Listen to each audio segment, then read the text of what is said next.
हरे कृष्णा। श्री शील विश्वनाथ चक्रवर्ती ठाकुर द्वारा विरचित श्री प्रेम संपुट। भगवान की प्रीति का एक असाधारण स्वभाव यह होता है कि प्रणयनी प्रेमिका के मुख से नाई की प्रीति का अपकर्ष तुच्छता तथा नाई की प्रीति का उत्कर्ष श्रेष्ठता श्रवण करने की लालसा नायक के हृदय में स्वतः ही जागृत होती है। वह स्वादन के लंपट ब्रजिन नंदन श्री श्याम सुंदर इसी स्वभाव के वशीभूत होकर एक दिन प्रातःकाल एक मनोहारिणी अपूर्व सुंदर रमणी का वेश धारण करके वृषभानु दुलारी श्रीमती राधिका के घर प्रांगण में उपस्थित हुए। उन्होंने अपने मुख कमल को अपने अरुण वस्त्र से ढक रखा था तथा लज्जायुक्त भाव से अपने नए नए युगल को झुकाकर सहसा वहीं खड़े रहे। श्री रात्रि के समय कालिंदी के तट पर गोपियों की सभा में श्री कृष्ण ने अपनी पराजय स्वीकार की तथा ना परेहम निर्वधम सरुजाम इस श्लोक की प्रीति को जो मूल ध्वनि उदित हुई, श्री श्याम सुंदर उसी भाव से विभावित है। प्रस्तुता श्री प्रेम संपुट ग्रंथ में नायक नायिका की इन्हीं भावों की ध्वनि प्रतिध्वनि विशेष वर्ण निसंकोच रूप से प्रणय मान से उदित गर्वपूर्ण भाषा के श्रवण की लालसा ही यहाँ श्री कृष्ण द्वारा रमणी वेश धारण करने का हेतु है। अनंता रमणी वेशधारी श्री कृष्ण दूर से ही दर्शन करके वृषभानु नंदिनी श्री राधिका अपने प्रिय सखी ललिता को संबोधित करते हुए कहने लगी, अरे सखी ललिते, देखो वह रमणी कौन है और इसके मुख कमल की क्रांति कमल की शोभा तिरस्कार कर रही। यह विचित्र प्रकार का लिंगा विभूषित और श्याम अंग क्रांति से छटा हमारे भवन के प्रांगण को प्रकाशित कर रही। ऐसा प्रतीत होना है मानो हमारा सारा भवन इंद्र नीलमणि से मणिगत हो गया हो। तब श्री ललिता और श्री विशाखा अपनी सखी राधिका की बात सुनकर अति शीघ्र नारी वेशधारी श्री कृष्ण के सम्मुख पहुंची और कहने लगी, अरे कुशोदरी पतली कमर वाली, तुम कौन हो, कहाँ से आ रही हो, तुम्हारे इस समय स्थान पे आने का क्या प्रयोजन है। इन सब प्रश्नों का उत्तर देकर तुम हमारे कौतूहल को दूर करो। तुम कहाँ वहाँ आई हो। उस रमणी ने उनके किसी प्रश्न का उत्तर नहीं दिया। सखियों के प्रश्न को उस रमणी के निरुत्तर देखकर श्री राधिका जी और भी कौतूहलवश मन ही मन विविध प्रकार के तर्क वितर्क करते करते रमणी वेशधारी श्री कृष्ण के समीप आ गईं और पूछने लगी, हे सुंदरी, तुम कौन हो, तुम्हारी अंग क्रांति हम लोगों के मन का अपहरण कर लिया। क्या तुम कोई देव कन्या हो? तुम्हें देखकर लगता है कि तुम इस जगत की अखिल शोभा मूर्ति धारण करके हमारे सामने उपस्थित हुई हो। फिर भी उस रमणी का कोई प्रत्युत्तर नहीं दिया। तब श्री राधिका जी ने पूछने लगी, अरे भावनी सुंदर स्त्री, यदि तुमने यहाँ आगमन किया तो शीघ्र अपना परिचय देकर हमारी उत्कंठा दूर करो। अरे लज्जाशीले, हमारे सामने तुम लज्जा या शंका मत करो, हमें तुम अपनी अंतरंग सखी ही समझो। श्री राधिका जी के इस प्रकार वचन सुनकर भी रमणी वेशधारी श्री कृष्ण निश्वास छोड़ते हुए कोई अनिवार्चनीय अभिनय करने लगे। वे अपने मुख कमल को घुमाकर मौन हो गए। श्री राधिका जी रमणी उस अवस्था को देखकर मुना उससे कहने लगी, अरे सुंदरी, निश्चय ही तुम्हारे हृदय में कोई वेदना मैं ऐसे समझ रही हूँ। यदि वेदना नहीं होती तो तुम्हारा ऐसा भाव ना होता। हे पद्मानी, हे कमल के समान मुख वाली, अपनी इस वेदना को निसंकोच होकर कहो, हमसे कहो। हम तुम पर पूरा विश्वास रखते हैं। तुम्हारे दुख को दूर करने के लिए मैं यथासाध्य चेष्टा करने में त्रुटि नहीं करूंगी। विशेषता आंतरिक विषाद रूप घाव के पक जाने से उत्पन्न असहनीय यातना को अंतरंग सुहद में समीप प्रकाश करने से उस वेदना का उपशम होता है। क्या तुम इस समय अपने प्रियतम के रहित बेहरनी हो गई हो अथवा उस प्रियतम के किसी दोष को देखकर अनंत संतप्त हो रही हो? अथवा तुमसे कोई बहुत बड़ा अपराध हो गया जिसके कारण तुम्हारे प्रति तुम्हारे प्रियतम की प्रीति भंग हो गई, इस आशंका से डर रही हो। अथवा यद्यपि तुमने स्वयं कोई अन्याय नहीं किया, फिर भी कोई खल व्यक्ति तुम्हारे विरुद्ध तुम्हारे कांत के पास मिथ्या अभियोग लगाकर प्रीति नष्ट करने के लिए चेष्टा कर रहा है, क्या तुम इसलिए व्यथित हो रही हो? अथवा जिनसे तुम्हारा विवाह हुआ वे मंद एवं दुर्भागा होने के कारण तुम्हारा अभिप्रेत नहीं, इसलिए तुम उसके प्रति घृणा भाव का पोषण कर रही हो। अथवा किसी एक परम दुर्लभ श्रेष्ठ पुरुष के प्रति तुम्हारा चित्त आसक्त हो गया है क्या? हाय हाय, मैं जिस प्रकार तिरस्कार करने में निपुण गुरुजनों के द्वारा तिरस्कृत हुई, उसी प्रकार तुम भी अपने कुटुंबवादी गुरुजनों के द्वारा तिरस्कृत हुई हो।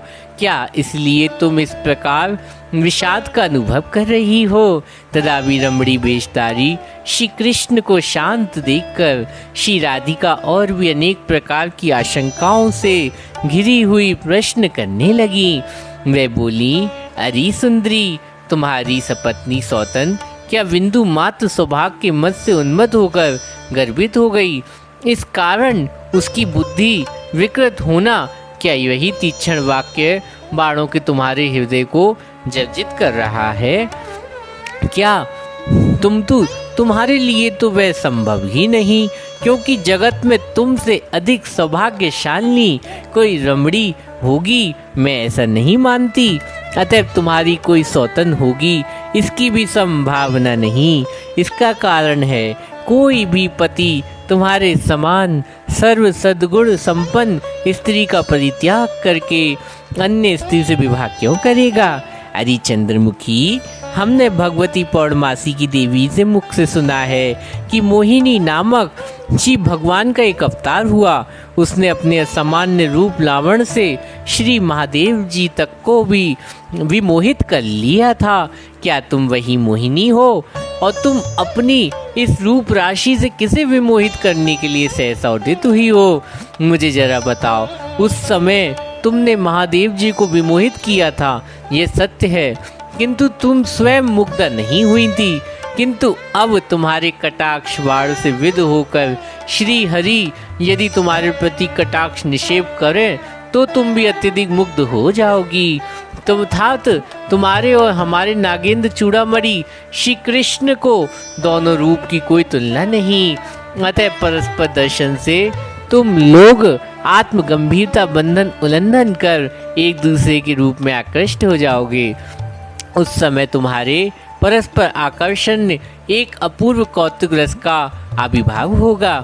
इस प्रकार उत्सुक चित्तमयी श्री राधिका मुख कमल से निकली हुई मधुर सुधा का पान करते करते देवांगना वेशधारी श्री कृष्ण के चित्त में एक अजीब सा एक तरफा संभोग रस का आस्वादन होने लगा तथा उस आस्वादन अनुभाव स्वरूप उनके श्री अंग में जो रोमांच प्रकाशित होने लगा, उसे गोपन करने के लिए वे अपने उत्तरीय वस्त्र द्वारा अपने समस्त अंगों को ढकने लगे।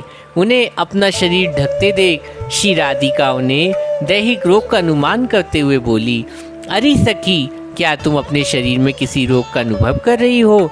तुम्हारे वृक्ष स्थल में पीठ अथवा मस्तक में क्या कोई पीड़ा है?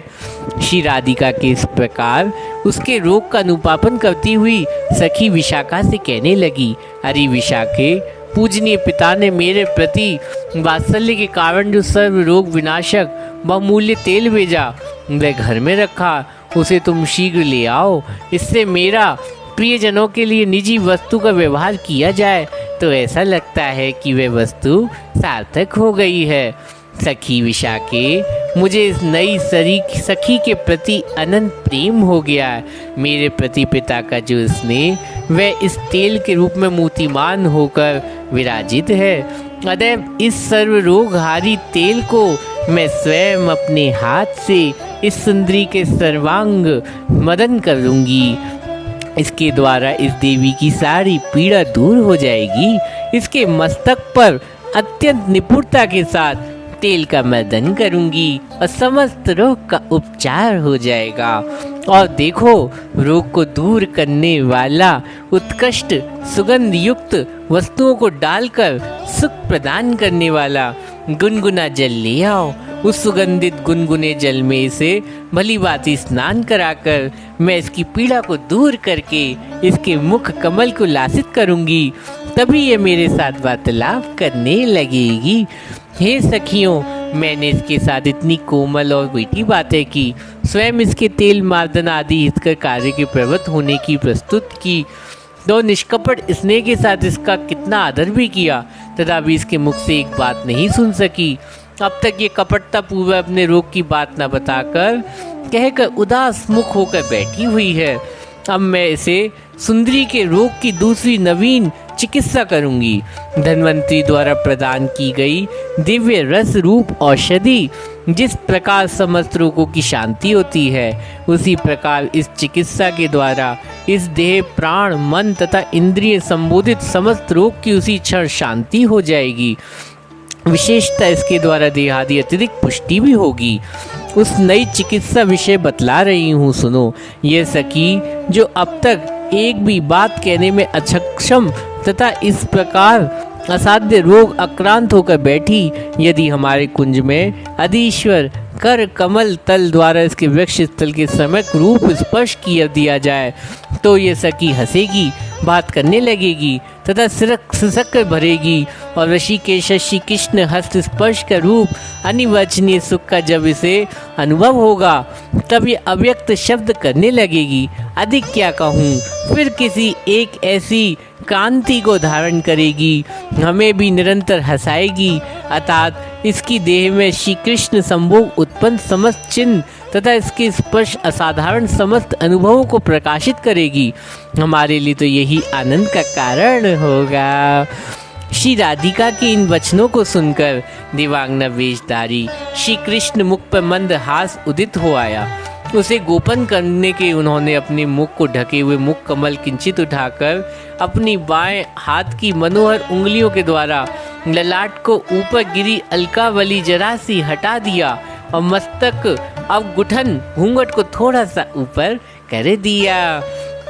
तब देवांगना वेशधारी श्री कृष्ण रमणी कंठ स्वर से समान रमणी अति मधुर स्वर से जो कुछ वचना अमृत वर्षण किया, श्री राधिका सखियों के साथ चकोरी के समान उत्सुक चित्त से उन समस्त वचन सुधा का पान करके परमानंद प्राप्त किया और साथ ही साथ किसी अनिर्वचनीय चमत्कृति की उपलब्धि की। और श्री कृष्ण के वचनों से उन्हें जिस प्रकार आनंद प्राप्त होता है, इसी नवगता नई असुंदरी मधुर वचनों से उसी प्रकार का स्वादन हो रहा। वह नवगता सखी कहने लगी, अरे सुंदरी राधे, श्री राधे, मैं स्वर्गवासिनी एक देवी हूँ। मैं व्याकुल चित्त से किस लिए तुम्हारे समीप आई, उसे श्रवण करो। किसी एक अभिलषित विषय में कुछ मेरी जानने की इच्छा है। मेरी यह इच्छा तुम्हारे अलावा अन्य कोई किस प्रकार पूर्ण कर सकता है। यह सुनकर श्री राधिका बोली, सुंदरी, तुमने जो अपना देवी कहकर परिचय दिया वह मिथ्या नहीं। मैंने तो तुम्हारे कहने से पहले ही तुम्हारे देवी होने का अनुमान लगा लिया था, क्योंकि इस मिथ्य लोक की नारियों में तुम्हारे समान सौंदर्य किसका है। तुम्हारे रूप की कोई तुलना नहीं। तुम अनुपम रूपवती हो, तुम्हारा केवल तुम ही हो। अरे शरद कमलाने, शरद कमल के समान मुख वाली, मैं जो तुम्हारे साथ तुम क्या पति विरहिणी हो जो इत्यादि बहुत प्रकार से वितर्क कर रही थी, वह तो वास्तव में सरल चित्त से परिहास पूर्वक कह रही थी। अतएव उसके लिए मेरा कोई अपराध ग्रहण मत करना। जब तुम मेरे पति की स्नेहवती हो तो फिर मैं भी तुम्हारी ही हो गई। मेरे प्रति दिवांगना वेशधारी श्री कृष्ण बोले, श्री राधे, तुम मेरी सखी हो, अतएव तुम क्यों इस प्रकार संकुचित हो रही हो। मैं देवी होकर तुम्हारे अधीन हो गई हूँ, ऐसा विश्वास करो। तुम्हारे प्रेम और रूप गुण समुद्र मात्र कण अनुभव करके मैं तुम्हारी दासी होने के लिए मेरी निरंतर नित्य रक्षा हो रही है। अब मेरे प्राणों की वेदना को ध्यान पूर्वक सुनो, जिस कारण से मेरा ये दुर्विधा विषाद उपस्थित हुआ, तुम मेरे संशय को दूर करो।